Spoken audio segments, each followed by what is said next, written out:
Yeah. Do you want to put it in the machine? I'm going to. I just want to make sure that this is all alerting me as to what is going on. We also might need to put this much closer because I remember we were having volume issues.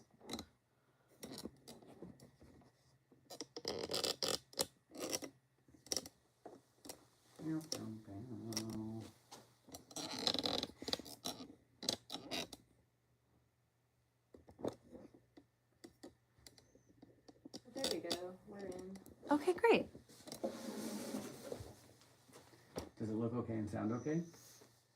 So far, it's a delay, so I can't hear you talk yet. Okay.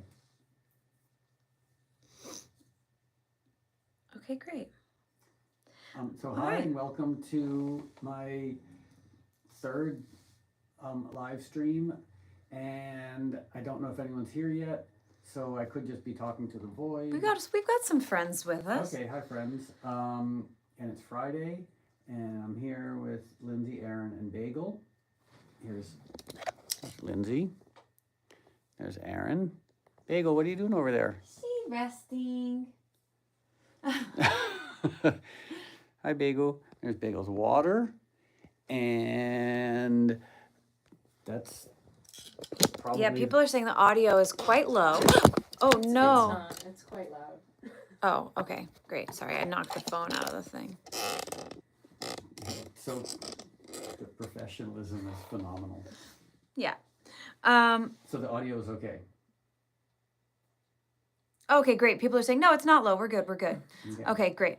Amazing. Okay, well, thanks everybody. And if you have any questions or things you want to talk about. So one thing I wanted to mention that I will also mention again later is I've realized there's all these live videos of me that I don't currently have, like things from the 90s, the early 2000s. So I have a request. If you have in your possession, or if you know of anything that like old live video, even old photographs, hi Bagel, if you could send them to me, we could transfer them, we can digitize them, but I'm really trying to collect old live videos of me, both for a future project and also because one of my regrets in life is not collecting things. Like when I was in punk rock bands, we didn't record any of our shows, we didn't save any flyers, we didn't save t-shirts, and I really miss not having these things. So to repeat myself, if you have or know of old video of me from the 90s, from the early 2000s, can you please email avclub, that's avclub, @moby.com. If I was tech savvy and smart, I would know how to put that on the screen. But yeah, AV as in the letter A followed by the letter V, club @moby.com. If you have any live footage, please let us know. Okay, now let's talk about fun stuff. Do you want to talk about the ideas for videos? Okay, so Lindsay had this idea. And I hate this idea, but she's forcing me to mention it, which is Lindsay likes to humiliate me publicly. And she likes, not humiliate, she just loves watching me being uncomfortable. And so she wants to make videos where I'm put into environments and situations that are going to make me uncomfortable. Like we did one like maybe a year ago where I went to a home goods store and I didn't know what home goods was. It was around Christmas time and Lindsay videoed my responses to being in a home goods. And why did it make you uncomfortable? It made me uncomfortable for every single reason, anything. Well, okay, maybe not every reason, but like it was, what they sell is basically just garbage with a price tag on it. And it smelled weird and it was crowded. And if you love home goods, I'm not trying to malign home goods. I'm just saying it made me uncomfortable because to me it seemed to represent a world without meaning. Not to overstate it. And do you want to tell them my dream video to make? Lindsay's dream video, well, you have a few. Yeah. One of them, you want to take me to Sephora and then where you would get a and I would get a makeover. Oh, why? What's,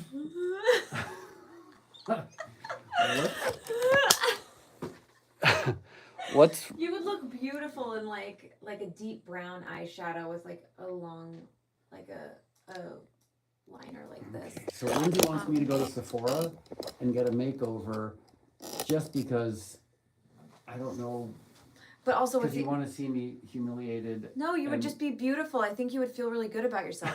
And also with Six Flags. Oh, and you want to take me to Six Flags, Yeah. like to ride the roller coaster, etc. Mm-hmm. You know what would really make me uncomfortable? Take me to Six Flags and just make me stand in line.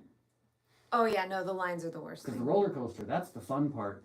It's the lines and like the people in costumes selling hot dogs and T-shirts. Like that's the horrifying part. Mm-hmm. So, long-winded way of saying, if you have any suggestions of things that I could do that would make me uncomfortable, and why am I even asking this? Like, But it doesn't have to be uncomfortable. It could just be fun or interesting. fun or interesting, yeah, something you'd like me to do, like, I don't know, take a balloon to the edge of the atmosphere and do my first skydiving trip from 60,000 feet in the air.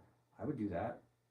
See, there you go. Can I do that? That's a that video. would be fun. That wouldn't, oddly enough, going to Sephora, that fills me with anxiety. Taking a hot air balloon to the edge of the atmosphere and jumping off and doing my first skydiving trip from 80,000 feet, that sounds fun. Okay. Clearly, I have a broken, twisted sense of what is fun and what is uncomfortable. Somebody said we should go to IKEA. Going to IKEA, see, that would make me profoundly uncomfortable. I've never been to an IKEA. I only know about it from, there's a 30 Rock episode where Liz Lemon and her fiance Chris go to IKEA, and it almost destroys their relationship.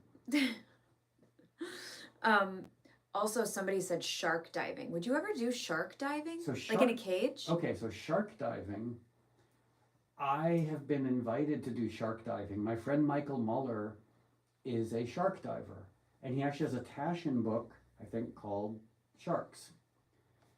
And maybe not years ago, like maybe 10 years ago, he showed me these pictures as he was putting the book together. It's pictures that he's taken underwater of sharks, and he swims with great whites, with tiger sharks, with makos, the most deadly sharks in the world. But here's the thing, he doesn't use a cage. I still can't when he swims with sharks, with 20-foot long tiger sharks, with 30-foot long great whites, he doesn't use a cage. He swims, because years ago, he was in a cage, and he was with this old shark diver who got out of the cage, and Michael was like, "What are you doing? You're gonna die." And the old shark diver said, "No, you just have to pretend, you have to be an alpha.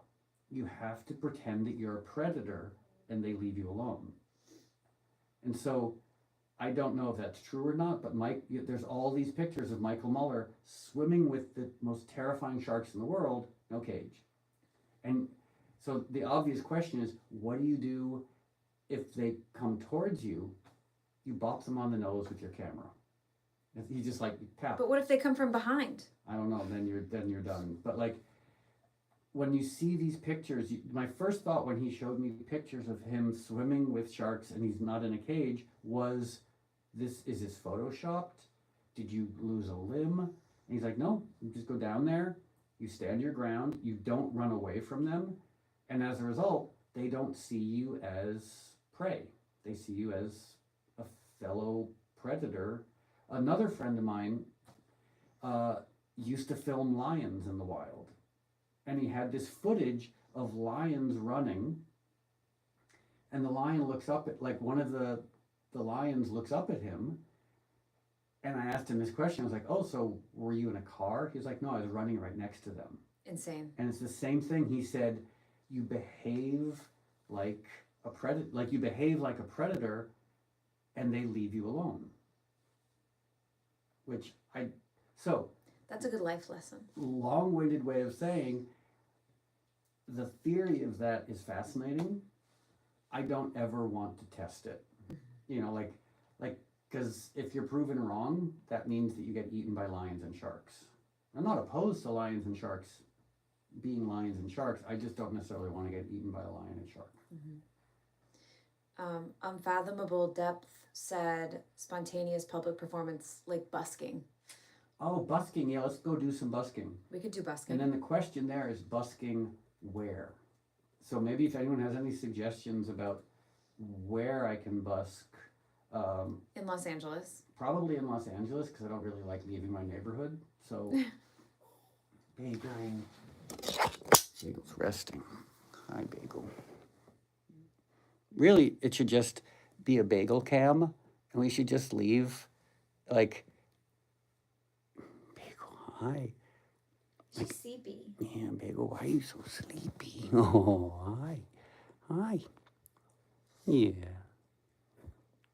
Just Bagel cam. Yep. Sorry. Someone says Bagel looks stressed out. She's not stressed. She's so relaxed. Yeah, Bagel is the most relaxed, happy dog. Okay. Oh, somebody said busking in the IKEA. In the warehouse. Yeah. Busking at an IKEA. That Wow. would be so funny. And then I could add to my list of accomplishments getting arrested by IKEA security guards. Yeah, no, that would be a great photo shoot. Yeah.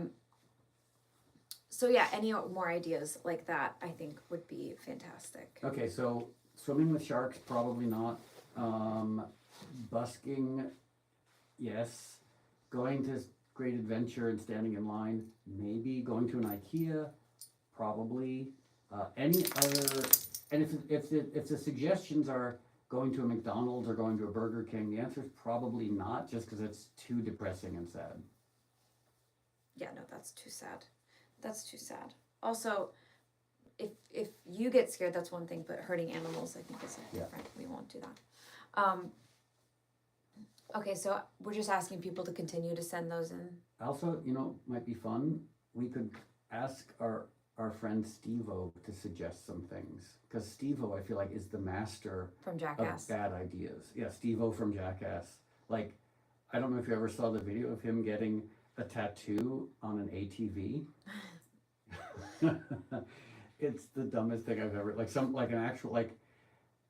trying to do a tattoo on the back of an ATV as they're driving over bumpy desert roads. I don't know if I'll do, okay, I'm open to anything. A lot of people right now are asking about your tattoos. Oh. They're saying, are those real tattoos? Oh yeah. You've heard. So the first tattoo I got was in 1995. I was doing Lollapalooza, and I got a cross tattooed on the back of my neck. Not that I'm a Christian, but I used to be, and it sort of seemed like a way of, I don't know, reminding myself of the past in a way. And then over time, I kept getting more and more vegan tattoos, because you might be surprised to learn I've been a vegan for 37 years, and I'm running out of real estate in terms of visible places to get vegan tattoos. So the last one I got was this little equal sign on my ear, which just for me means life equals life. The life of a cow is equal to the life of a dog. The life, in my mind, of a rat is equal to the life of a cat. Life equals life. We have some other questions coming in. Hold on. Oh, I was just taking track of all the suggestions that we got. Do you want to do some questions? Sure. Okay, great. When you're sampling music, how often are there happy accidents, like reversing the clip that became porcelain? So the question is, how often when I've sampled music, have there been happy accidents? And the truth is, sampling for me, the whole process of it was almost built to be a happy accident, because I guess a lot of people will sample by going online and looking for samples on sample sites, but for me, the only way I've ever sampled is going in search of used records. And ideally, going in search of used records in weird places where you wouldn't expect to find records. Or maybe you would expect, but you don't know what you're going to get, like a Goodwill, a Salvation Army, a rummage sale, basically just going out. Let's say it's a Saturday afternoon, you're like, okay, I'm going to go out and look for used records, and I'm not going to go to record stores. I love record stores, but record stores are where you go to find real records. If you want to find the weird old records, you have to go to weird old places. It can sometimes be an estate sale, but for me, the best results I've had have been thrift shops, especially like a thrift shop that will have records sitting in dusty bins in the back of the store because no one wants them. That's where you find the magic. And obviously, sorry, David's trying to jump up on Lindsay. When you buy a record that you've never heard, when you're in a secondhand store, you're in the basement, you're in the back of the secondhand store, the thrift shop, and you're going through these dusty old records, you've never heard them. You're not buying records by Madonna or Kendrick Lamar. You're buying records made by artists you've never heard, or old vanity pressings from the 50s and the 60s, and you buy them on instinct. And so the process is you find these weird old records, you take them home, and then you start listening to them and you see what's there. And that's where you find the surprising magic, and it's such an interesting process because it's sort of like opening up the archives at the end of the first Raiders of the Lost Ark movie, because the records smell funny, the artwork is weird and sometimes homemade, they're scratchy, but that's where, if you're going to go out and sample, that's how I suggest doing it. Like, be an archaeologist for old records. Robin asked if Jane Goodall knows your music. Does Jane Goodall know my music? I don't know. That's a good question, because we had Lindsay and Bagel and Aaron and I had Jane Goodall on the most recent Moby pod, but also I've hung out with her a few times, which is just so odd because she's the last living saint. Like, she's one of my favorite people on the planet, and we've talked about animal rights, we've talked about veganism, we've talked about politics. The only time we talked about music is I asked her what music she liked, and she said she only listens to classical music. So, because I've made some classical music, but it's not part of a conventional classical music canon, I don't think she's ever heard my music. But boy, is she fun to talk to.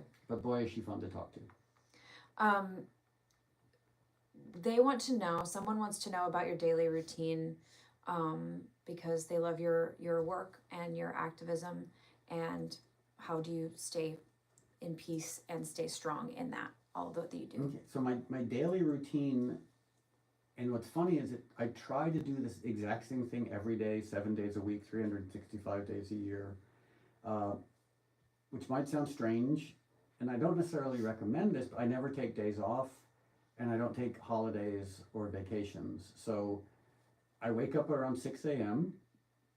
I have the world's healthiest smoothie, which, okay, sorry if this is tedious, but my smoothie would be like red grapes, mixed berries, red chard, red cabbage, carrots, ginger, turmeric, flax seeds, sometimes some broccoli, and then some calcium and some vegan DHA.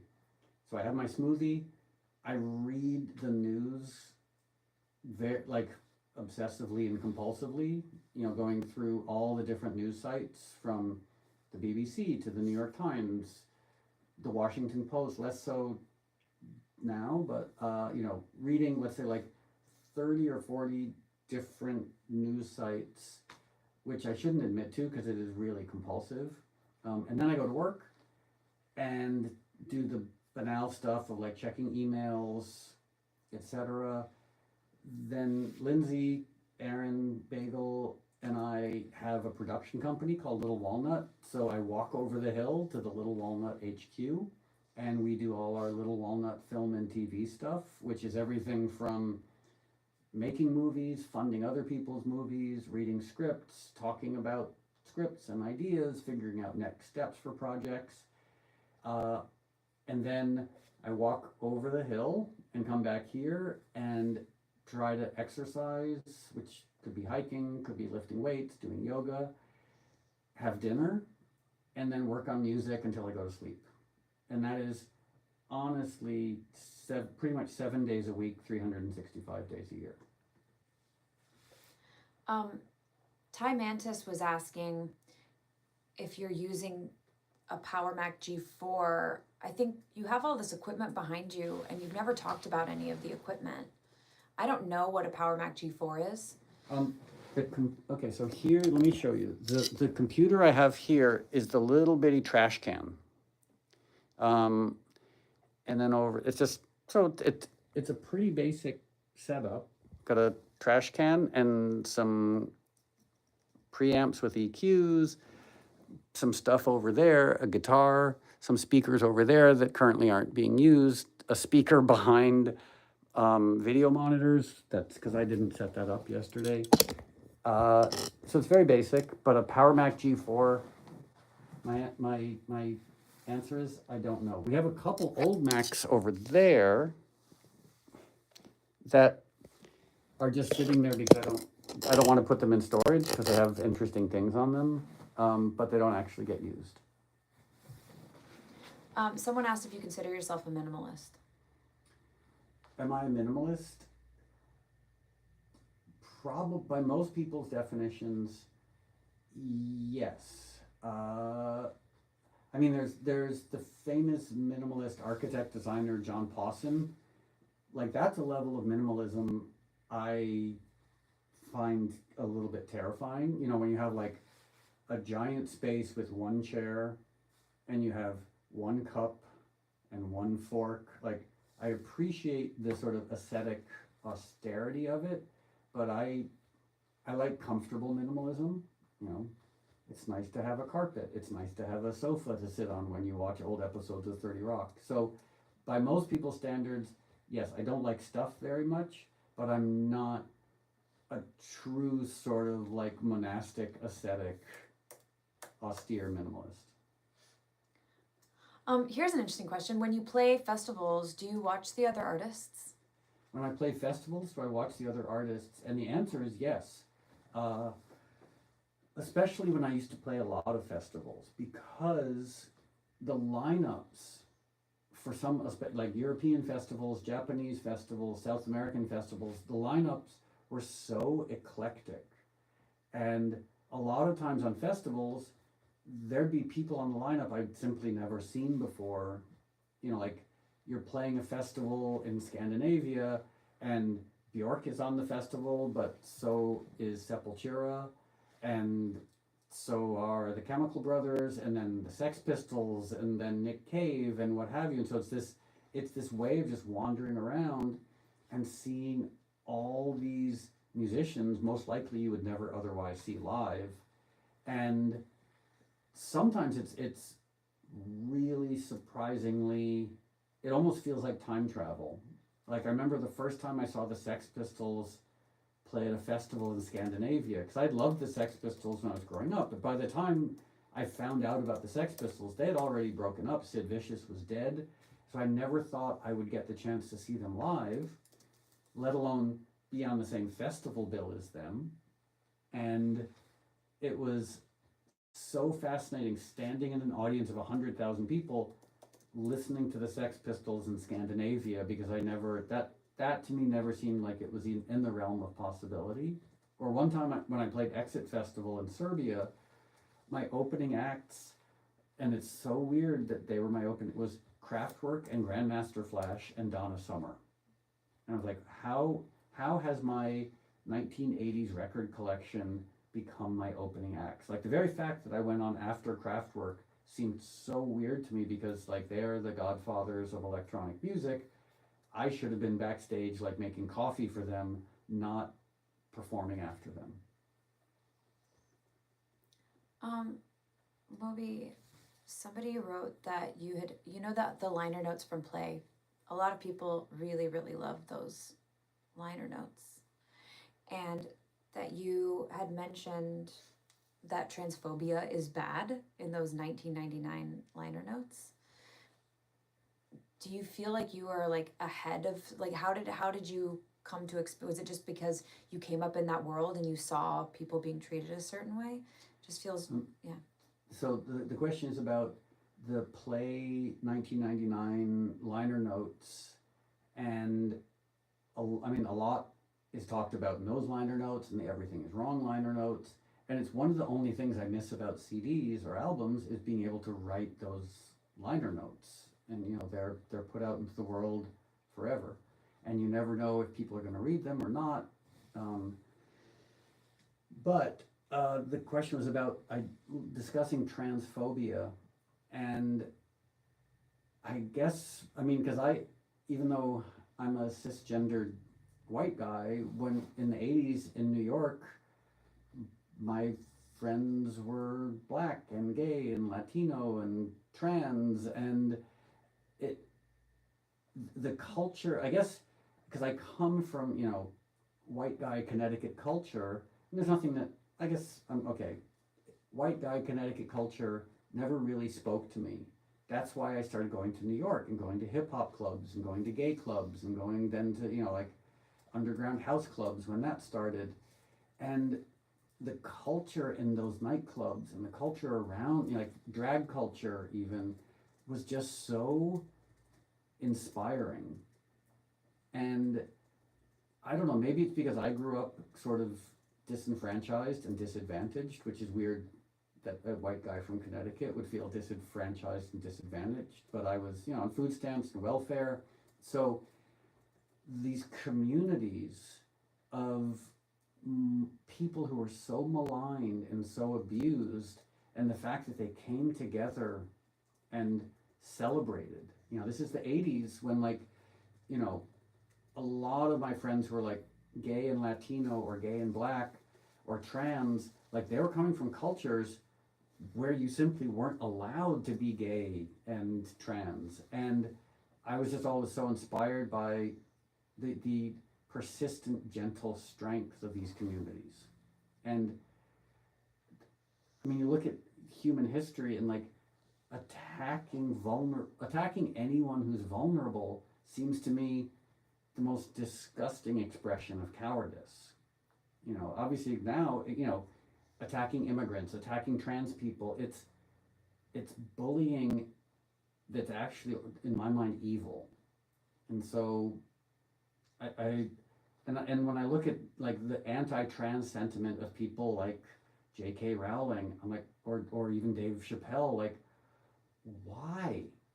Like, why, with all the things going on in the world, why would these billionaires use their platforms to attack trans people?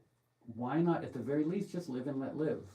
Like, J.K. Rowling doesn't have to necessarily be a fan of trans people, but why attack trans people? Why not just say, okay, for J.K. Rowling, like maybe she doesn't understand it, but just live in that lack of understanding, as opposed to attacking people who are struggling to begin with and who are vulnerable and disenfranchised. It just doesn't make any sense to me, and it seems so unspeakably cruel. Hard pivot. Phone hygiene. Phone hygiene. Okay. Hardest pivot ever. Because you talked about your daily routine, and I think a lot of people really like to hear about your routine, but also people are acting how you do phone hygiene in your daily routine. Okay, so if left to my own devices, like most people, I would be looking at my phone 12 hours a day. Refreshing the New York Times, refreshing Instagram, refreshing YouTube, refreshing everything, obsessively playing games. But if I do that, it makes me insane. And also starts to hurt my fingers and starts, like you start to get weird physical maladies from being hunched over your phone all the time. So my phone hygiene is when I leave, and this might sound a little strange, when I leave my house and I walk over the hill to go to Little Walnut HQ, I don't bring my phone. So there's a good 8 hours a day where I simply am not with my phone. And by definition, if I'm not with my phone, I can't check my phone. And there's something so liberating about leaving my house, old school, and going for a long walk and being out of my house for hours and hours and not having my phone. In terms of other phone hygiene, I never bring my phone with me when I go hiking unless I want to take pictures. And even then, I keep it on airplane mode so I can't check my phone. And the other is when I go to sleep, I put my phone on airplane mode so I can't, even though I want to check it at 2 o'clock in the morning, I simply can't. So that's, I'm sure that there's better phone hygiene. Like I know some people have entire days without their phones, but that's the best I can do. Oh, and also, I only allow myself to look at social media for 15 minutes a day, which might sound insane, but for me, it's if I open that floodgate, I'll be on social media 8 hours a day.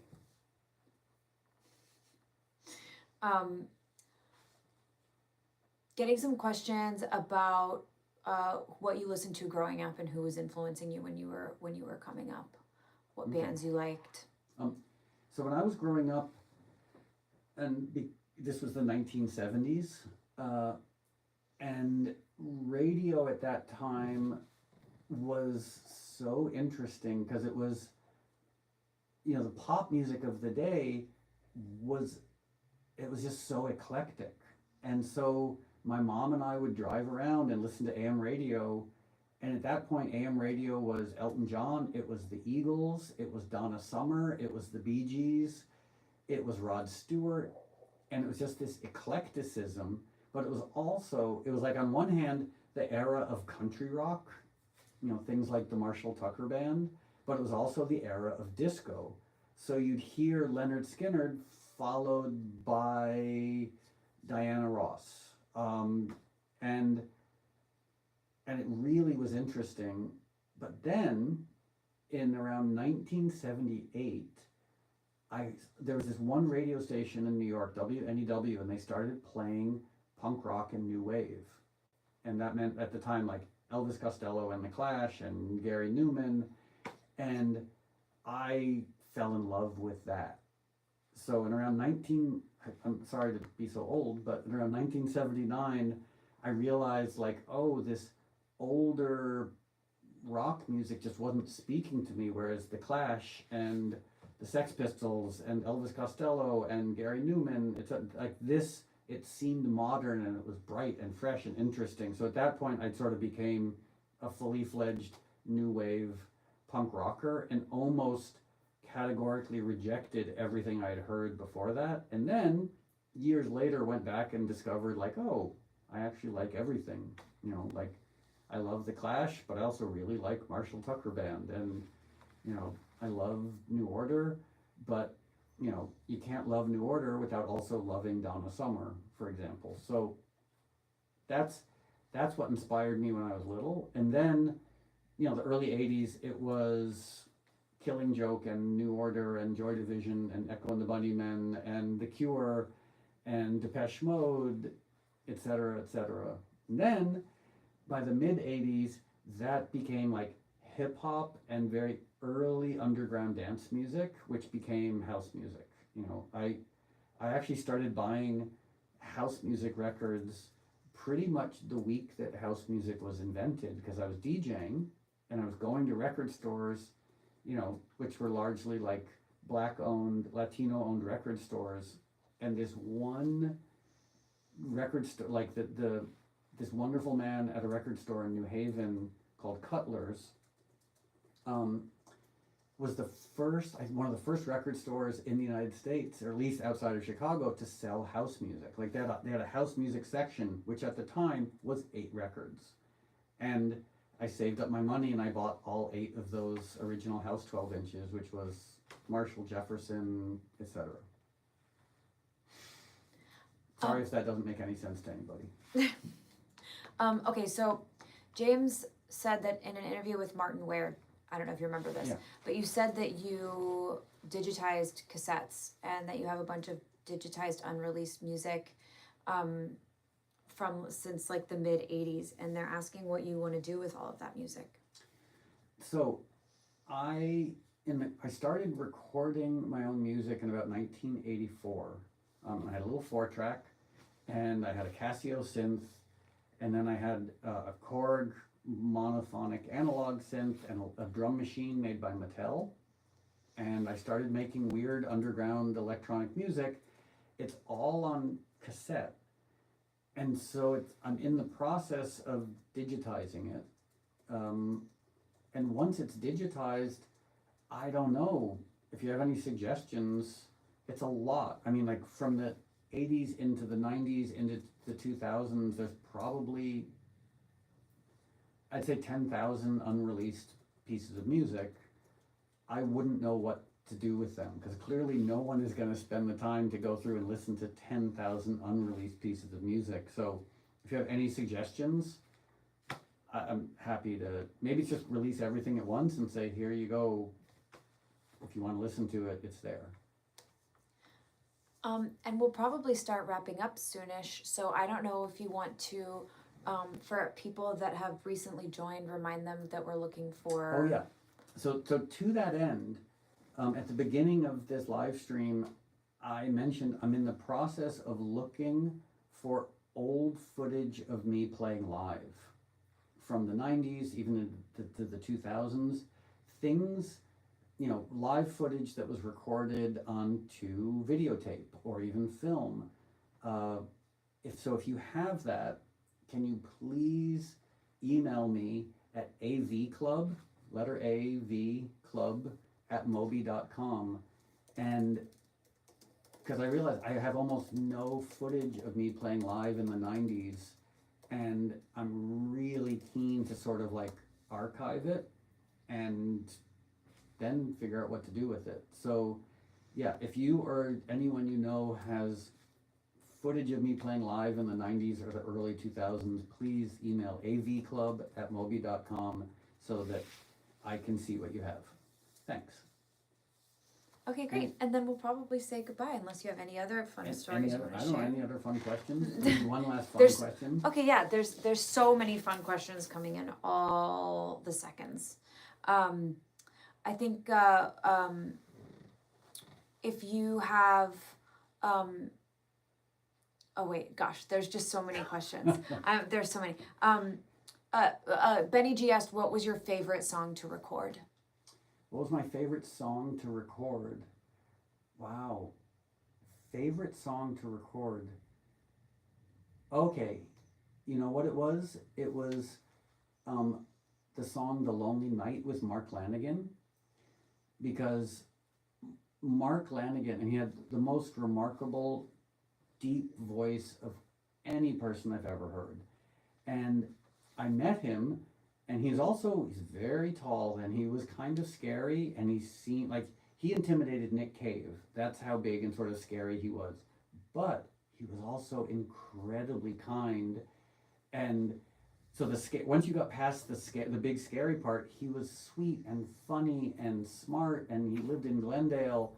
And so I sent him this piece of music, and I was like, I'd love to collaborate on something with you.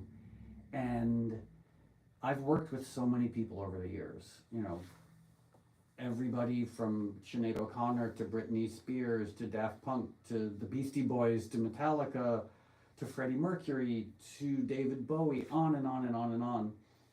And sometimes when I work with people, they're prepared, and sometimes they're very unprepared, which is fine because everybody has their own creative process.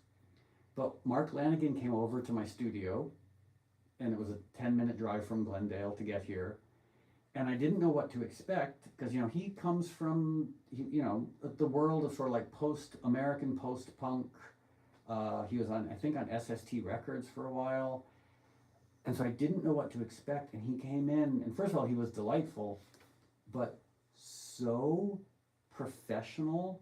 It was like a master class. Like, he came in, and it was so prepared, and the lyrics were perfect, and the lyrics were poignant. He sang it once. And I was like, that's why we don't need to do it again. That was perfect. And of course, we did it a couple more times, but just that level of like the poetry and his voice combined with this amazing work ethic and professionalism. So it was just like, it's rare when you work with someone to be in awe of every aspect of their creative process. So that's my answer.